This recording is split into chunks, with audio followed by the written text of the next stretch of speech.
তাই কৈছিল যে মুগা সাজ পিন্ধি হোমৰ গুৰিত মই বহিম, তুমিও কাষতে থাকিবা, তাৰপৰা আমাৰ বিয়া হ'ব, আমি গুচি যাম দুয়ো। কিন্তু আজি তাই লেহেংগাৰ পিন্ধি চালা বেলেগৰ লগত পলাই গুচি গ'ল।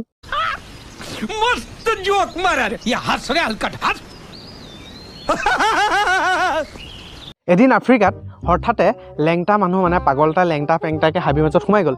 তাকে দেখি মানে আপোনাৰ বাঘ, সিংহ, হাতী যি আছিলে চব পলাব ধৰিলে।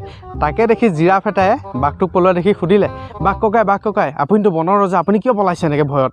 তেতিয়া কৈছে, ধেমালি নকৰিবা আৰু ফটোৱা নকৰিবা, গোটেই জিন্দেগী মই এই হাবিখনত পাৰ কৰি দিলোঁ, কিন্তু আগফালে শুই থকা জন্তু এইবাৰ প্ৰথম দেখিছোঁ।